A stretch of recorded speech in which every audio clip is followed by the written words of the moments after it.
Lights, camera, action. You're tuned into the coffee break. You're hanging out with the friendly, fabulous, phenomenal, feisty. Did I say fierce? Well, I'm gonna say it again.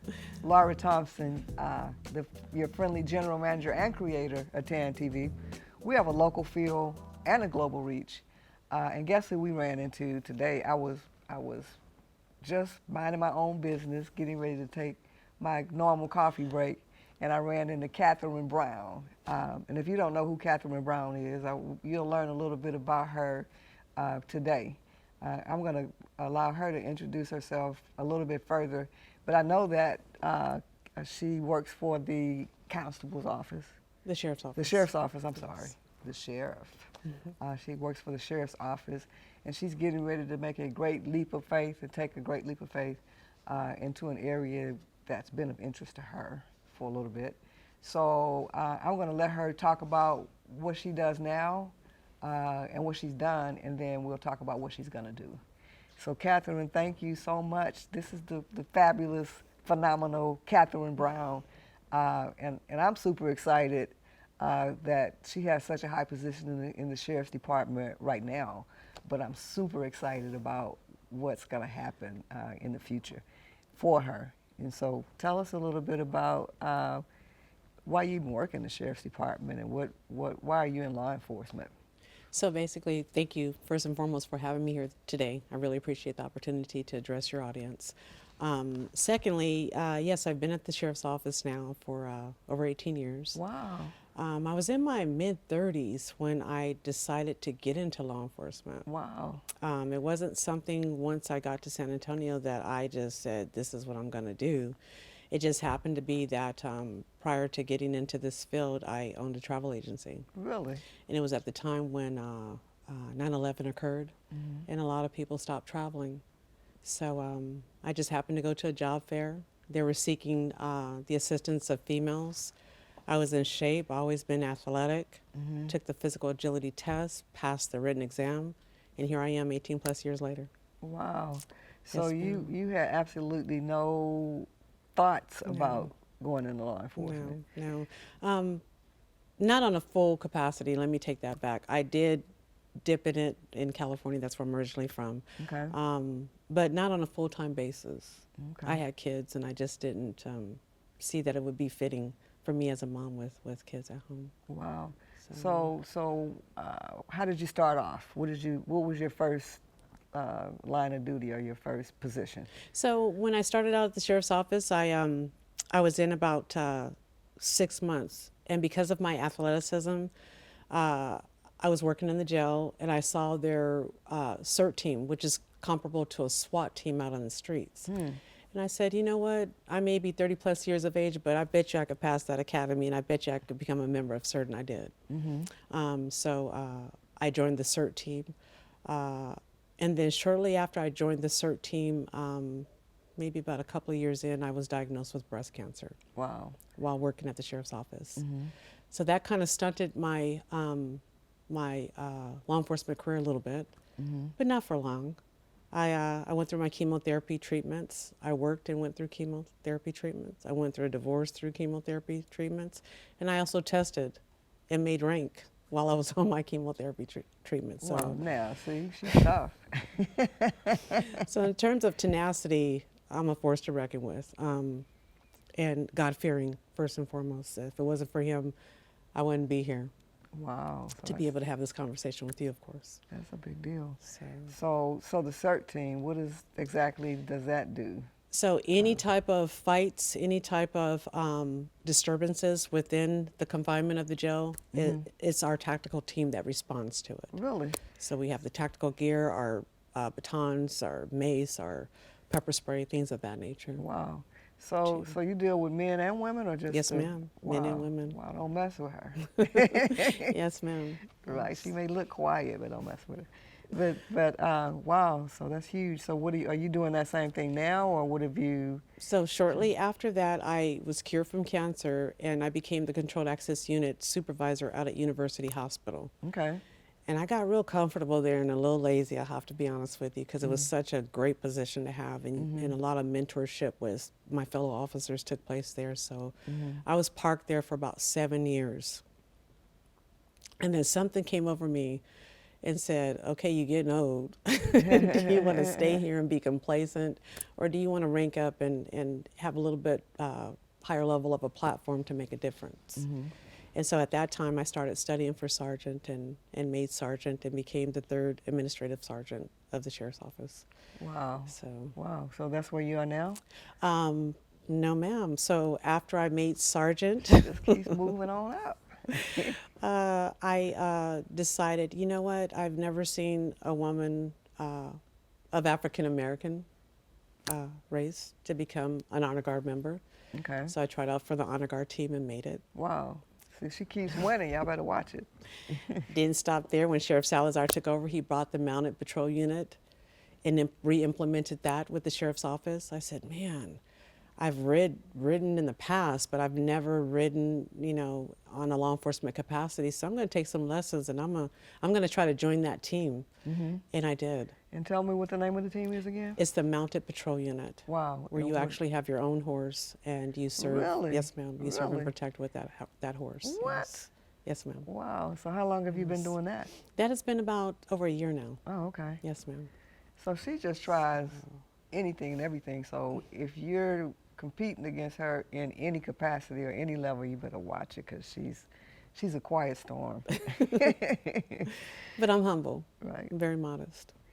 So those are great accomplishments that you should be proud of. Thank you. Number one, and for the position that she's getting ready to run for, the general public and the community should be proud of it as well, because she's a fighter. She protects and serves, and she makes sure that things run properly. And she's a leader within the sheriff's department already. And so I think that she would make an excellent constable. She's going to be running for constable, y'all, for precinct 4. for precinct 4. 4. Yes, ma'am. For precinct 4, she's going to be running for constable. So if you don't really know, what a constable does, we're getting ready to talk about that now. And if you don't know what the qualifications of a constable is or should be, you're looking at it right now. And so just listen and learn as we talk about her journey, her next journey, and moving to the next level in her law enforcement career. So Kathryn, tell us a little bit about the position as constable. What does a constable do? And then why you want to run for constable? What came over you to even decide to run for constable? And then 3 is, what are your qualifications? Okay. So I also serve on the Deputy Sheriff's Union. Okay. I've served on the board of directors, and I'm currently a member of the Political Action Committee. Okay. So what we do is we interview various candidates that are locally running, and Okay. we decide if we want to sponsor them. Okay. Never in a million years did I think my own union would approach me and tell me and outline what I had to offer the constable's office and encourage me to run. Wow. So that's why I'm running. Wow. They saw something in me that I guess I really didn't see in myself, to be honest with you. But my history, after looking over everything that I've done and everything that I've accomplished, to include the first recruiter in the history of the sheriff's office, the first employment recruiter ever. Really? Started it from scratch, created my own budget for it, created my own crew to run it, and now we're known nationally. So you're a model. You created a model for the country. Yes, ma'am. Yes, Wow. ma'am. And also, not to leave this behind, but that that officer video, when all these officers were doing the videos in the cars, I started that. Wow. Yes, and it put us on the platform of all the officers around the nation doing videos in their cruisers to promote their agency. So that came from me, Really? because I believed in one of my troops, got him some airtime, and we made it. But not only that, the constable's office is a unique office because it's nestled within the community. And not only are you supposed to protect, but you're also supposed to be of service to the community. And being that it's in close proximity of all the residents within Precinct 4, I think it should be user-friendly. What I plan to do, excuse me, is to bring a little bit more customer service, if you will, to the constable's office. It should be a place of resources, not just protecting, but again, implementing more service programs. During my phase of becoming recruiting and being the leader of recruiting, I've been able to go out to different high schools and meet with different youth and able to mentor them to let them know that there's several places of employment within law enforcement that you guys can qualify for, and this is how you get in them. Because who wants to go to various places of employment where there's only 2 positions Right. and there's 1,000 applicants? Every place in law enforcement, there's an abundance of positions. We just have to educate our kids as to what they need to do and how to qualify for those jobs. And that's what I did with the sheriff's office, and that's what I plan to do at the constable's office, is working with the youth, implementing the Explorer program. And what the Explorer program does is it's like a Boy Scouts, a Boy and Girl Scout organization. I want to bring that over because if we capture them while they're young, we can mold them into something great that's going to be incorporated within the law enforcement career field. And while they're still dreaming about wanting to be in law Yes, enforcement. ma'am. Yeah. Yes, ma'am. So, I Yes. mean, I'm super excited for you.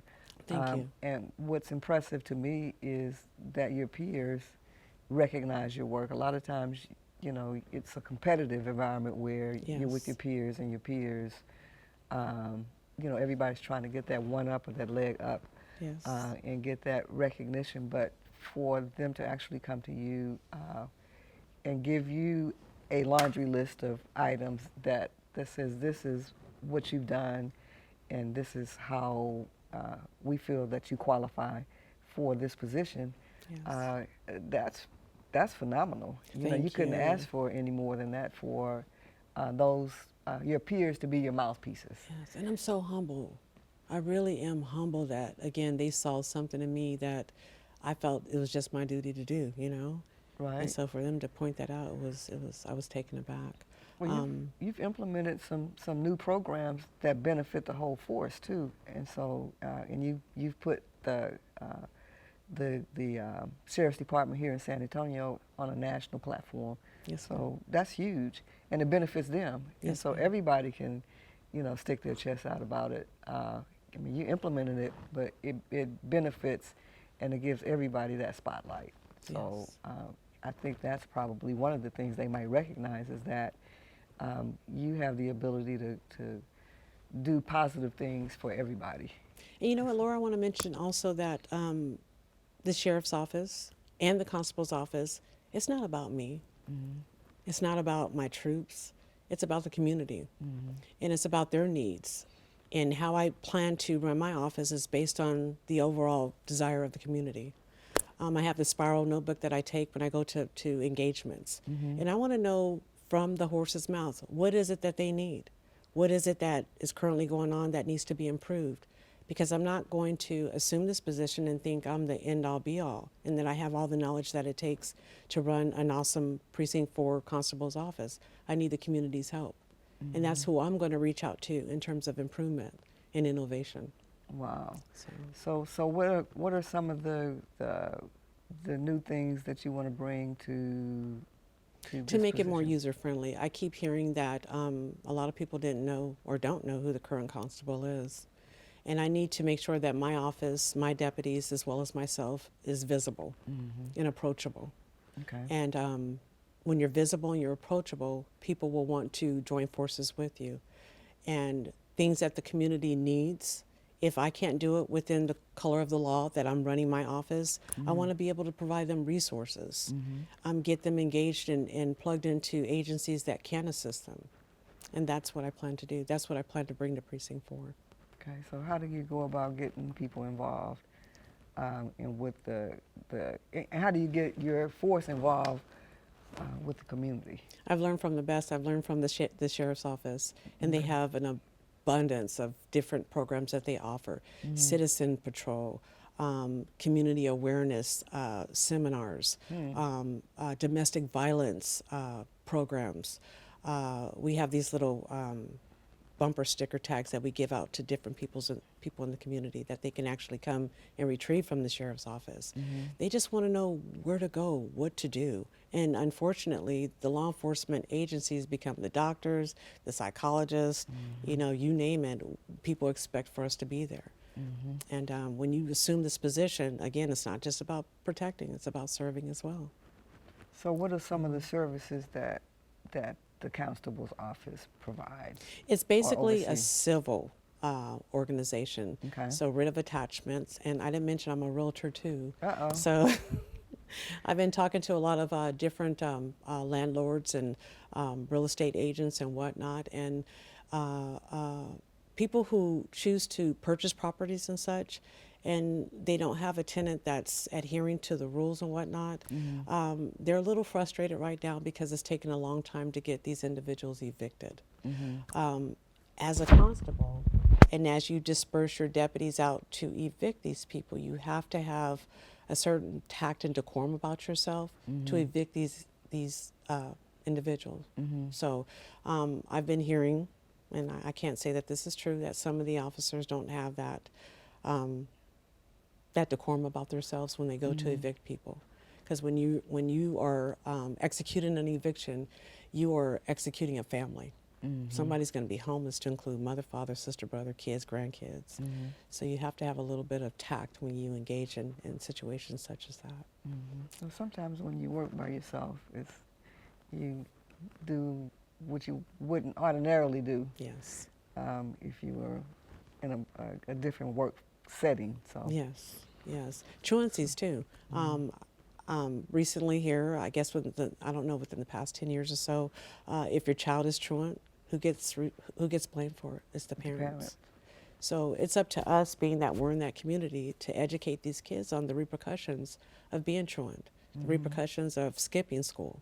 So some programs like that that I like to work with the youth as well, and the parents, to educate them on that, because a lot of them aren't aware of that. So do y'all ever work, and I have a friend that works with law enforcement with the city, and they blame a lot of things on the kids and the parents within the school system. I've had an opportunity to volunteer and work in schools, you know, for different programs that I implemented. And sometimes it's the school environment where, you know, they're bored. I know that's no excuse for the law. Yes, but, yes. But those are some of the reasons for the truancy, could be on the internal side too. And that's where we have to collectively work together, Laura, so that we can identify those issues and maybe come up with some type of alternative repercussions, if you will. Because not every parent is responsible for their child. I know mine not wasn't. going. Mine weren't either. And I know that little one of mine definitely skipped school. So Right. yes, ma'am. I said, did you? My dad would say, were you in school? What happened in school today? I said, oh, shoot, everything. Yeah. But you know, the parent can't, they're responsible for the kid, but you can't keep up with any human being. Absolutely. 24/7. And you got to work. You got to, you know, be the income breadwinner, so you can't be there all the time. So it's it was a pleasure to kind of talk to you and get to know you. Pleasure I know to talk to you as well. I've seen you around, and I said, who is this distinguished lady in this cowboy hat? I was hoping you would wear it today, but that's okay. We'll have other opportunities Yes, to talk. ma'am. Yes, ma'am, we will. And learn more about Ms. Kathryn Brown and her candidacy and her platform as she runs for constable for Precinct 4. Yes, ma'am. So if you want to tell people or viewers how they can reach you, if you have a website, Of if you have a course. phone number, an email, ways that people can get in touch with you, you have an opportunity to do that now. Yes, ma'am. So give yourself a plug. It's www.brownforconstable.com. I'm Kat Brown on Facebook, and I also have a constable website there as well. And it's electbrownforconstable@gmail.com. Wow. I was wondering who Kat Brown was. I said, should I accept this friend request? I did though, but now I Thank know you. exactly who it is. Thank So check out all of the different platforms and ways to get in touch with Kathryn Brown. She's with the Sheriff's Department right now. She is running for constable for Precinct 4. If you're not familiar with what the constable does, you know, just listen to our interview all over again and you'll hear some details, but go to her website, email her, and she'll be happy. She's very accommodating. She's very community oriented. She will respond back. She's really, really responsive. And she's developed a lot of great programs for the community in Precinct 4.